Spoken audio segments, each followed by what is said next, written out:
Every single one of us has known someone who was part of the church, and then when they got into the late high school years and coming into their early 20s, dropped out of church. We just don't see them anymore. And there's a reason that we notice this is because it's pretty prevalent. And we all hear these numbers about how many people are falling away from faith in their 20s. We hear like 75%, we hear 80%. Well, here's some of the real numbers on that from Barna. In 2011, Kinnaman's book, You Lost Me, they found that 59% of people would walk away from church in their 20s.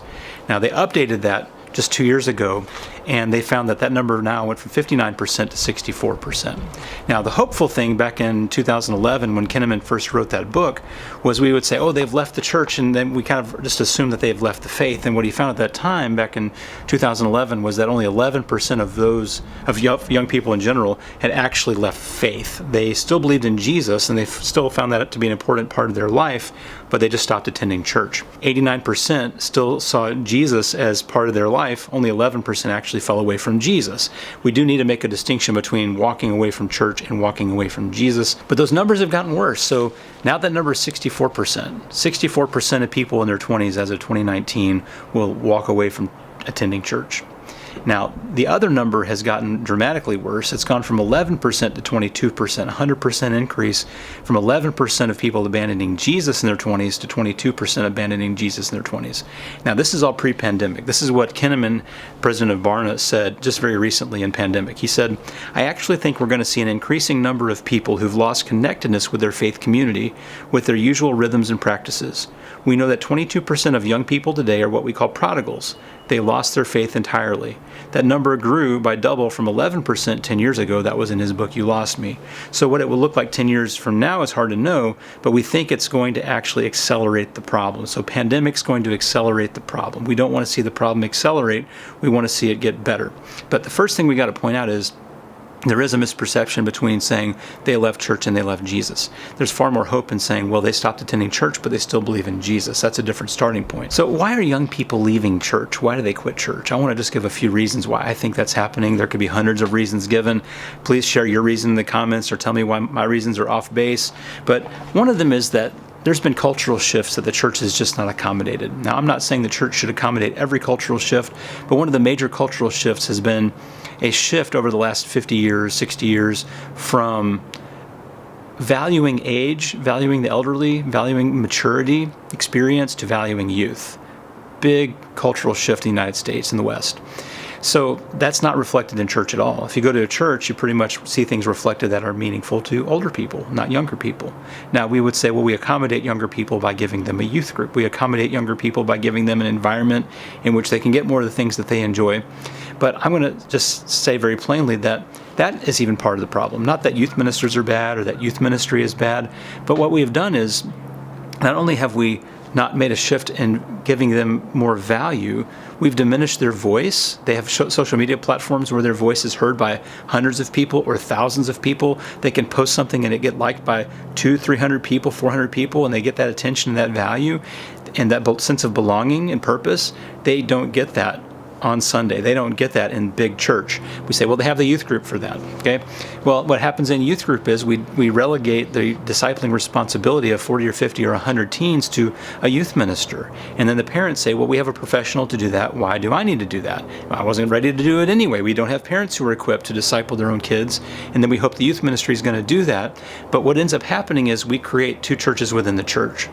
And we have a youth group church and we have a big church. And when they hit those graduation years of high school, we expect them to make the leap from youth group church to big church. Now, the problem is that we have not often been intentional about being intergenerational in our ministry so that they already have connection with people who are older than themselves, adult connection and meaningful interaction prior to graduation so that when they graduate, they already know big church. Now, on one hand, that's the church has a responsibility in being intergenerational in the way that it thinks about fellowship and ministry and things like that to get people together so that the church is united and that people have close relationships of people who are not of their age bracket. That's also the responsibility of parents, that as a parent now of a 10 and 12-year-old, I have the responsibility of getting my children around other Christian adults who can then influence them, who can influence them in ways that I as a parent cannot. They need that.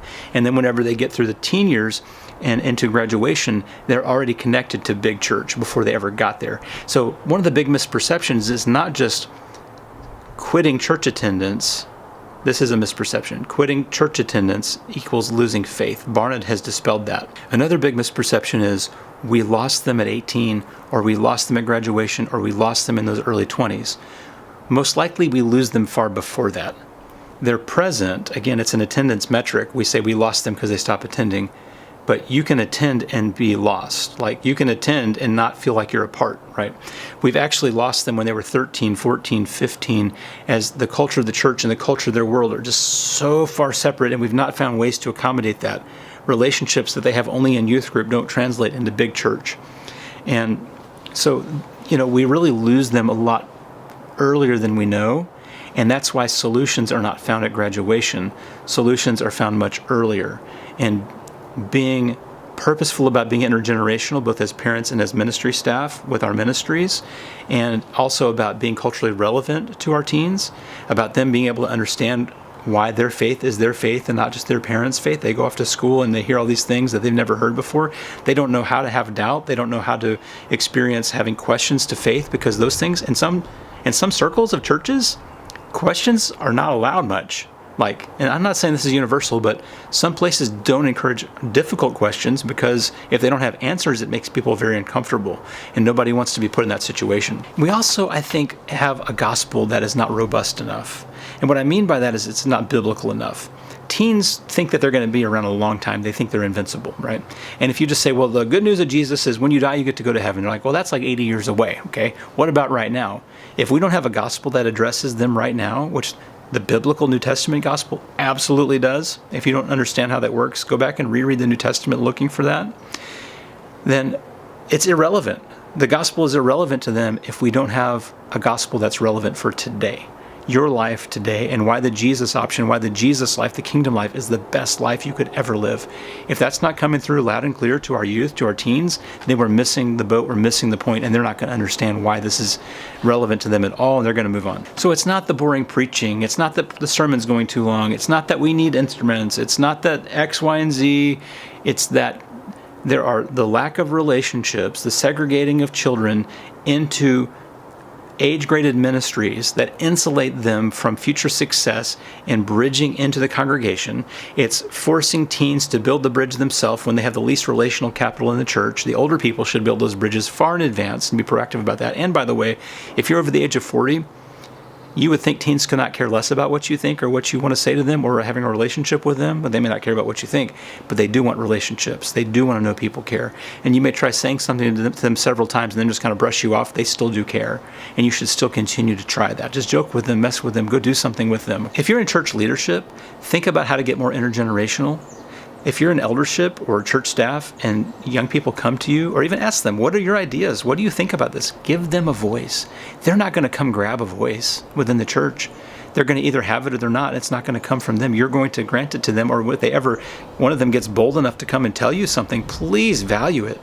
Even if you hate hearing it, even if it just disturbs you to your bones, thank you for telling me that. Thank you for asking your question. We will consider that. Even if the answer down the road is no, at least accommodate them to whatever degree they can, because you're teaching them that this is theirs as well. It's not just their church in 50 years, it's their church today, and they need to have a voice. And whatever kind of accommodations that we can make to church culture to make them feel more at home without compromising the gospel, we need to make.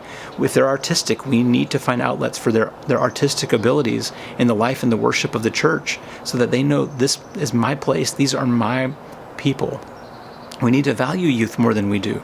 We value the aged, and surely they've contributed their whole lives and they've been a part, and it's their kind of culture. But it can be a youth culture. That's okay to do, and not just in the youth group, but in big church as well.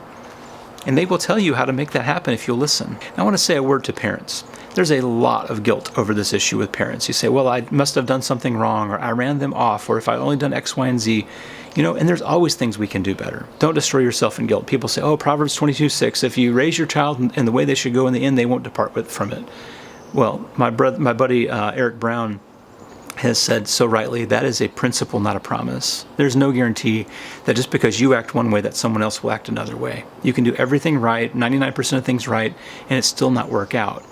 Your children need to be able to explore their faith. And don't wait until they're 20 for that to happen. If their faith at 20 is still your faith, then they're really going to struggle. You have to give them room to ask questions. You have to give them room to find answers.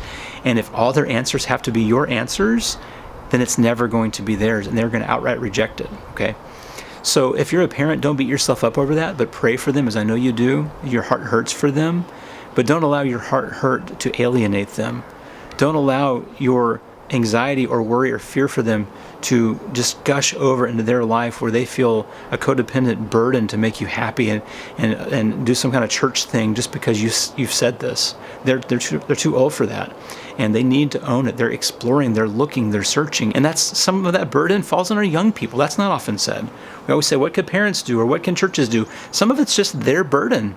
Some of it is they've got to walk through some tough junk and come out on the other side and figure out that Jesus was the only way through that. Okay? So some of the burden lies on them as well. And just be present for them. They need to know that whether or not you agree on these matters, that you are still in their corner, that you're still pulling for them, that you still love them. And yes, you are concerned for them. Yes, you are worried, you are saddened about their spiritual condition and what this may result in and later in their life and what your grandkids' lives may. All this comes to mind, right? But don't run them off. Let them know they are always welcome. And continue to make them feel at home. I was talking to a young adult several years back, and he was saying, the reason I don't go back to church is because when I get there, everyone's going to be like, well, what happened to you, or what went wrong, or all this. He's like, I don't want to face those questions. I just want to find people who love me. I just want to find people who will embrace me just as I am. And that doesn't mean there's not room for improvement or things that need to change, but we all know there's things that we should and shouldn't do. But do you love me? Do you love me enough to care? And if your outreach to someone is because you've missed 3 weeks and now you're on the list of people to call, and there's no relationship in that. There are things we need to do before the problem is the problem. And that's going to allow our children to explore faith for their own with some guidance, but less and less guidance over time, so that they can own their faith and understand that doubt is a natural part of faith and that asking questions is a natural part of faith, because when they get in their 20s, they're going to run into questions they've never asked before. And if their church environment, their home environment, was not open to questions and inquiry and discovery processes, then they're not going to have much chance of knowing how to navigate that when they need it. And they're going to need those adult interactions and relationships far before you think they need them, far before the jumping off point. And the burden of building the bridge is from the older people to them, not them to the older people. And we just get them to graduate, we throw a big graduation ceremony, we just dump them into church. And that's just not going to work if there's no relationships already present there. Again, give them a voice, help them know they belong, intergenerational ministry, do something fun together, play together, serve together, work together, worship together, and you are going to watch your retention of young people accelerate. You're going to watch your relationship with your children improve. And there are some good days ahead, but I do think it's going to be a challenge, and it's going to take some challenge in our approach. It's going to take no longer having a drop-off mentality for our children's faith with youth ministry and youth ministers. They can only do so much, guys. And so we need to be discipling our kids at home from very early ages. And if you've not done that and your kids are getting up now 8, 9, 10, 12 years old, 13, 14, it's not too late. Begin to engage them. And if you need resources on that, let's talk about that in the comments. But I appreciate the fact that you've trekked with me here now for the last 15 or so minutes. And we just hope and pray that this sparks conversation, that this sparks growth and development, that this sparks faith in people and gives you encouragement to know that you are not crazy and that you are not a horrible person because your children are struggling with faith. We all have to make our faith our own, and it's always going to be a struggle. And that does not make you deficient as a parent because your kids are searching, or struggling, or journeying. And if you haven't subscribed, please subscribe. We've just given away a book today for hitting 2,100 subscribers. We'll do another one at 2,300. So appreciate you watching. God bless, and see you soon.